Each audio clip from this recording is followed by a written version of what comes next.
ರಾಜ್ಯದ ಸುದೀರ್ಘ ಅನ್ನೋದಕ್ಕಿಂತನೂ ಒಂದು ಸಣ್ಣ ಮೌಲ್ಯಯುತವಾದ ಅನುಭವ ಹೊಂದಿರುವಂಥ ಒಬ್ಬ ಅಧಿಕಾರಿ. ನಾನು 2008ರಿಂದ 26ರವರೆಗೆ 17ರಿಂದ 18 ವರ್ಷದಲ್ಲಿ ಬೆಳಗಾಂ ಡಿವಿಷನಲ್ಲಿ ಕೆಲಸ ಮಾಡಿದ್ದೀನಿ. ಬೆಳಗಾಂ ಕಾರ್ಪೊರೇಷನ್ ಕಮಿಷನರ್ ಕೆಲಸ ಮಾಡಿದ್ದೀನಿ. ಕೊಡಗುನಲ್ಲಿ ಆಯುಕ್ತನಾಗಿ, ಸಹಾಯಕ ಆಯುಕ್ತರಾಗಿ, ಅಡಿಷನಲ್ DC ಆಗಿ ಕೆಲಸ ಮಾಡಿದ್ದೀನಿ. ಬ್ಯಾಂಗ್ಳೂರಲ್ಲಿ ಕೆಲಸ ಮಾಡಿದ್ದೀನಿ, ಚಿಕ್ಕಮಂಗ್ಳೂರಲ್ಲಿ ಕೆಲಸ ಮಾಡಿದ್ದೀನಿ, ತುಮಕೂರಲ್ಲಿ ಕೆಲಸ ಮಾಡಿದ್ದೀನಿ. ಸೊ ಹಾಗಾಗಿ ಏನು ಡಿಫ್ರೆನ್ಸು ಅನ್ನೋದಕ್ಕಿಂತನೂ ಎಲ್ಲೋದ್ರೂ ಕೂಡ ಸರ್ಕಾರದ ಯೋಜನೆಗಳು, ಸರ್ಕಾರದ ವ್ಯವಸ್ಥೆ, ಸಿದ್ಧ ಸೂತ್ರಗಳು ಆಲ್ರೆಡಿ ಇದ್ದಾವೆ. ಎಲ್ಲ ಇಲಾಖೆಗಳಿದೆ. ಜನಸಾಮಾನ್ಯರಿಗೆ ಸೇವೆ ಕೊಡಲಿಕ್ಕೆ ಆಯಾ ಭೂಭಾಗಕ್ಕೆ ಪೂರಕವಾದಂಥ ವ್ಯವಸ್ಥೆಯನ್ನು, ಆಡಳಿತ ಚೌಕಟ್ಟನ್ನು ಈಗಾಗಲೇ ಸರ್ಕಾರ ಹಾಕಿದೆ. ಎಲ್ಲ ಇಲಾಖೆಗಳು ವೈರುಧ್ಯ ಅನ್ನೋದು ಏನೂ ಇರೋದಿಲ್ಲ. ನನ್ನ ಅನುಭವದ ಮಾತನ್ನು ಹೇಳಬೇಕಾದ್ರೆ ನಮಗೆ ಬದ್ಧತೆ ಅನ್ನೋದು ಇರಬೇಕಷ್ಟೆ. ಅದೊಂದಿದ್ದರೆ ಖಂಡಿತವಾಗ್ಲೂ ಎಲ್ಲ ಇಲಾಖೆಗಳ ಎಲ್ಲ ಯೋಜನೆಗಳನ್ನು ಅದನ್ನು ಸರ್ಕಾರ ವ್ಯವಸ್ಥೆಯಲ್ಲಿ ಎಷ್ಟು ನಾವು ರಿವ್ಯೂ ಮಾಡ್ತೀವಿ, ಎಷ್ಟು ಪ್ರಶ್ನೆಗಳನ್ನು ಕೇಳ್ತೀವಿ, ಎಷ್ಟು ಮೇಲುಸ್ತುವಾರಿ ಮಾಡ್ತೀವಿ, ಅಷ್ಟು ಯಶಸ್ವಿಯಾಗಿ ಯೋಜನೆಗಳು ಅನುಷ್ಠಾನ ಆಗ್ತವೆ. ಸೊ ಅದು ಆ ಅನುಭವದಿಂದ ನಾವು ಅದನ್ನು ಖಂಡಿತವಾಗಿ ನಾನು ಎಲ್ಲ ಇಲಾಖೆಗಳ ಎಲ್ಲ ಯೋಜನೆಗಳು, ಅದರಲ್ಲೂ ಕೂಡ ತಾವು ಕೇಳೋದಕ್ಕೆ ಪೂರಕವಾಗಿ ಅದಕ್ಕೆ ಇನ್ನೂ ವಿಸ್ತಾರವಾಗಿಯೇ ನಾನು ಹೇಳಕ್ಕೆ ಬಯಸ್ತೀನಿ. ಕಂದಾಯ ಇಲಾಖೆ ತಮಗೆಲ್ಲ ಗೊತ್ತಿದೆ, ಮಾತೃಸ್ವರೂಪಿ ಇಲಾಖೆ ಅಂತ ಕರಿತೀವಿ. ಮಾತೃಸ್ವರೂಪಿ ಅಂತ ಯಾಕೆ ಹೇಳ್ತೀವಿ ಅಂತಂದರೆ, ಯಾವುದೇ ಇಲಾಖೆ ಅಸ್ತಿತ್ವ ಇರ್ತಕ್ಕಂಥದ್ದು, ಫಸ್ಟ್ ಎಕ್ಸಿಸ್ಟೆನ್ಸ್ ಇರ್ತಕ್ಕಂಥದ್ದು ಭೂಮಿ ಮೇಲೆ. ಫಸ್ಟ್ ಲ್ಯಾಂಡ್, ಒಂದು ಇಲಾಖೆಯ ಸ್ವರೂಪ ಪಡ್ಕೊಳ್ಬೇಕು ಅಂದರೆ ಭೂಮಿ.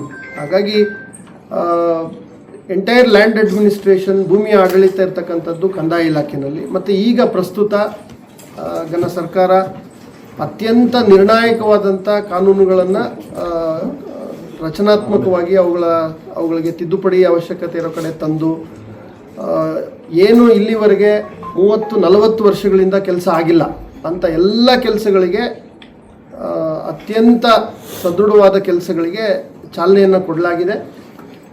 ನನಗೆ ತುಂಬ ಹೆಮ್ಮೆನೂ ಇದೆ ಮತ್ತು ಜವಾಬ್ದಾರಿನೂ ಕೂಡ ಜಾಸ್ತಿ ಇದೆ ಅಂತ ಭಾವಿಸ್ತೀನಿ.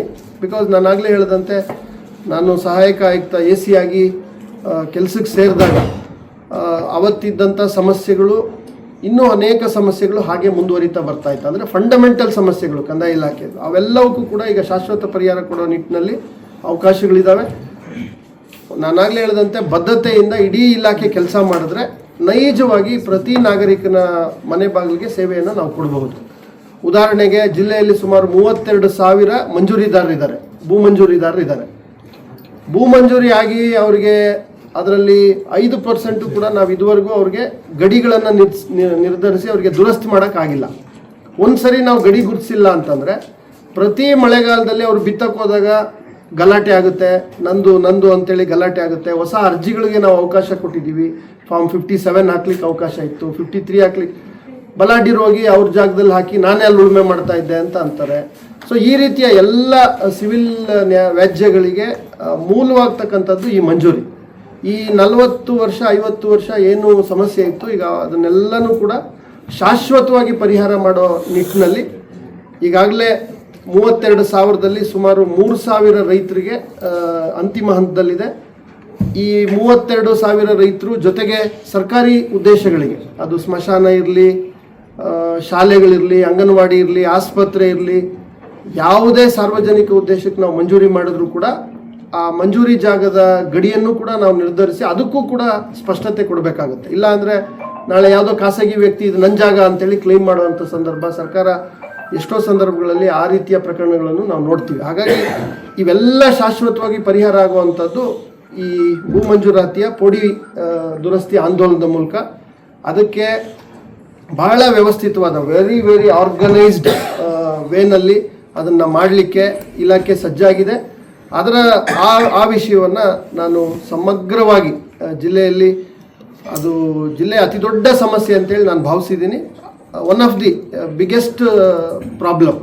ತಾವು ನೋಡ್ತೀರಿ, ಎಷ್ಟೋ ಬಡವರು ಅವ್ರನ್ನ ಮುಕ್ಲೆಬ್ಸಿದ್ದಾರೆ, ಕೋರ್ಟ್ಗಳಿಗೆ ಅಲಿತಾ ಇದ್ದಾರೆ, ಈಗ ಕಚೇರಿಗಳ ಮುಂದೆ ಅಲಿತಾ ಇದ್ದಾರೆ. RTCಗಳು ನನಗೆ ಬರ್ತಾ ಇಲ್ಲ, ಬ್ಯಾಂಕ್ ಲೋನ್ ತಗೊಳಕ್ಕಾಗಲ್ಲ, ಬೆಳೆ ಬೆಳೆದ್ರೆ ಅದಕ್ಕೆ ರಕ್ಷಣೆ, ದುಡಿಯೋದೆಲ್ಲನೂ ಬರೀ ನ್ಯಾಯಾಲಯಗಳಿಗೆ ಹೋಗ್ತಾ ಇದೆ. ಈ ಥರದ್ದೆಲ್ಲ ಏನಿದೆ ಅದು ಒಂದು ಫಂಡಮೆಂಟಲ್ ಸಮಸ್ಯೆಗೆ ಪರಿಹಾರ ಅಂದರೆ ನಾವು ದುರಸ್ತಿ ಮಾಡೋಂಥ, ಅದು ಶಾಶ್ವತ ಪರಿಹಾರ. ಸೊ ಹಾಗಾಗಿ ಆ ಕೆಲಸಕ್ಕೆ ಎಲ್ಲಿಲ್ಲದ ಒತ್ತನ್ನು ಕೊಡ್ತೀವಿ. ಎರಡನೇದು ಕಂದಾಯ ಗ್ರಾಮ.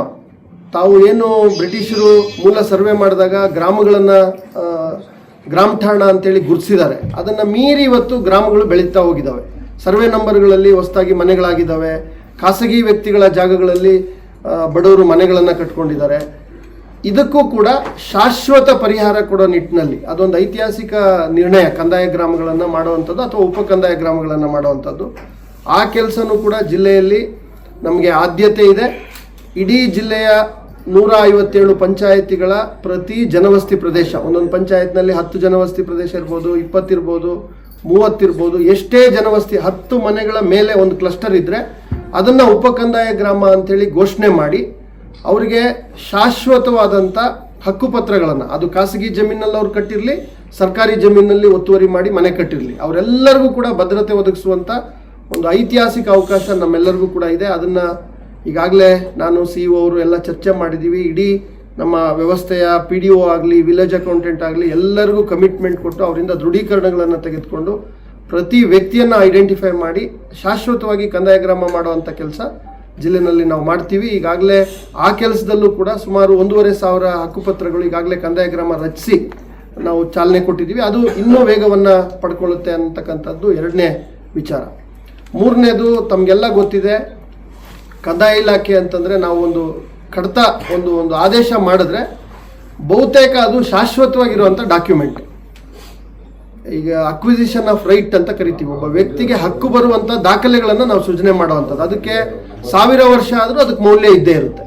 ಈ ಬೇರೆ ಇಲಾಖೆಗಳಲ್ಲಿ, ಅಭಿವೃದ್ಧಿ ಇಲಾಖೆಗಳಲ್ಲಿ ಡೆವಲಪ್ಮೆಂಟ್ ಮಾಡ್ತೀವಿ, 5 ವರ್ಷ ಆಡಿಟ್ ಪೀರಿಯಡ್ ಮುಗಿದ ಮೇಲೆ ಅದನ್ನು ನಾವು ವಿಲೇವಾರಿ ಮಾಡ್ತೀವಿ ಕಡತಗಳು. ಆದರೆ ಕಂದಾಯ ಇಲಾಖೆಯ ಕಡತಗಳು ಆ ಥರ ಆಗೋದಿಲ್ಲ. ಕಂದಾಯ ಇಲಾಖೆಯಲ್ಲಿ ನಾವು ಏನು ದಾಖಲೆಗಳನ್ನು ಇಟ್ಕೊಂಡಿದ್ದೀವಿ ಅದರಲ್ಲಿ ಎ ಕ್ಯಾಟಗರಿ ಅಂತ ಕರಿತೀವಿ. ಇವೆಲ್ಲ ಶಾಶ್ವತವಾದಂಥ ದಾಖಲೆಗಳು. ಅದಕ್ಕೂ ಕೂಡ ಅತ್ಯಂತ ಮೌಲ್ಯಯುತವಾದಂಥ ಒಂದು ಭೂ ಸುರಕ್ಷಾ ಅಂತೇಳಿ ಮಾನ್ಯ ಸಚಿವರು ಯೋಜನೆಯನ್ನು ತಂದು ಇಡೀ ಕಂದಾಯ ಇಲಾಖೆಯಲ್ಲಿರುವ ಎಲ್ಲ ಮೂಲ ದಾಖಲೆಗಳು, ಅದು ಪ್ರತಿ ವ್ಯಕ್ತಿಯ ಹಕ್ಕುಗಳು ಬಂದಿರೋದಿರ್ಬೋದು, ಅವರ ಹಕ್ಕು ದಾಖಲೆಗಳಿಗೆ ಸಂಬಂಧಪಟ್ಟಂತಿರ್ಬೋದು, ಅವರ ಅಕ್ವಿಷನ್ ಆಫ್ ರೈಟ್ಸ್, ಅವರಿಗೆ ಅಧಿಕಾರ ಬಂದಿರತಕ್ಕಂಥ ದಾಖಲೆಗಳಿರ್ಬೋದು, ಈ ರೀತಿ ಎಲ್ಲ ದಾಖಲೆಗಳನ್ನು ಈಗಾಗಲೇ ಡಿಜಿಟೈಸ್ ಮಾಡ್ತಾ ಇದ್ದೀವಿ.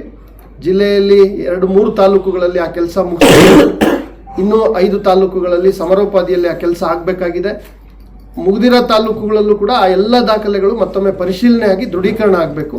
ಆ ಕೆಲಸನೂ ಕೂಡ ಆಗಬೇಕಾಗಿದೆ. ಈ ಎಲ್ಲ ಕೆಲಸಗಳನ್ನು ಮಾಡೋದ್ರ ಮೂಲಕ ಮುಂದಿನ ದಿನಗಳಲ್ಲಿ ಯಾವುದೇ ನಾಗರಿಕ ತನಗೆ ದಾಖಲೆ ಬೇಕು ಅಂದರೆ ಓವರ್ ದಿ ಕೌಂಟರ್ ಅವ್ರು ಹೋಗಿ ಯಾವುದೋ ಕಚೇರಿನಲ್ಲಿ ಒಬ್ಬ ವ್ಯಕ್ತಿಯನ್ನು ನೋಡಿ ಅವ್ರನ್ನ ಭೇಟಿ ಮಾಡಿ ರಿಕ್ವಿಷನ್ ಕೊಡಬೇಕು ಅನ್ನೋ ಫೇಸ್ಲೆಸ್ ಅನ್ನೋ ಒಂದು ಪದ್ಧತಿಯಿಂದ ಫೇಸ್ಲೆಸ್, ಯಾರು ನೋ ಇಂಟರ್ಮೀಡಿಯರಿ ಇನ್ ಬಿಟ್ವೀನ್, ಅವರು ನೇರವಾಗಿ ಅಪ್ಲಿಕೇಶನ್ ಕೊಡಬೇಕು ಅಥವಾ ಆನ್ಲೈನ್ನಲ್ಲಿ ದಾಖಲೆಗಳನ್ನು ಡೌನ್ಲೋಡ್ ಮಾಡ್ಕೊಳ್ಬೇಕು. ಓವರ್ ದಿ ಕೌಂಟರ್ ಸರ್ವಿಸಸ್ ಅಂತೇಳಿ ಆ ಥರ ಎಲ್ಲ ಡಿಜಿಟಲ್ ಫಾರ್ಮ್ಯಾಟಲ್ಲಿ ಇರುತ್ತೆ. ಹೆಸರು, ಸರ್ವೆ ನಂಬರ್ ಹಾಕಿದ್ರೆ ಅವ್ರ ದಾಖಲೆ ಆಟೋಮೆಟಿಕ್ಕಾಗಿ ಬರುತ್ತೆ. ಅವ್ರದ್ದು ಏನು ಮಂಜೂರಾತಿ ಇದ್ದರೆ ಸಾಗುವಳಿ ಚೀಟಿ ಬರುತ್ತೆ, ಎಲ್ಲ ಒರಿಜಿನಲ್ ರೆಕಾರ್ಡ್ಸ್ ಅವೆಲ್ಲವೂ ಕೂಡ ಕೊಡುವಂಥ ಕೆಲಸ. ಈಗಾಗಲೇ 1 ಲಕ್ಷ ದಾಖಲೆಗಳು ಆ ಥರ ಕೊಟ್ಟಿದ್ದೀವಿ.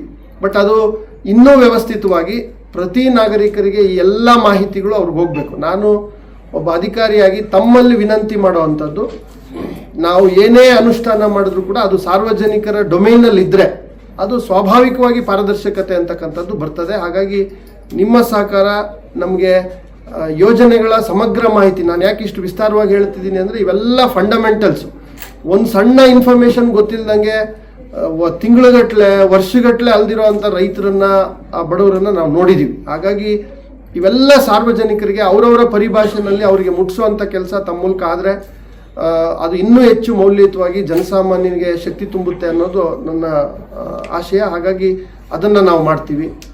ಅದೇ ರೀತಿ 3 ತಾಲೂಕು ಯಾವುದು ಸರ್? ಚಿಕ್ಕಬಳ್ಳಾಪುರ ಆಗಿದೆ. ಚಿಕ್ಕಬಳ್ಳಾಪುರ ನಮ್ಮದು ಕಂಪ್ಲೀಟ್ ಆಗಿದೆ.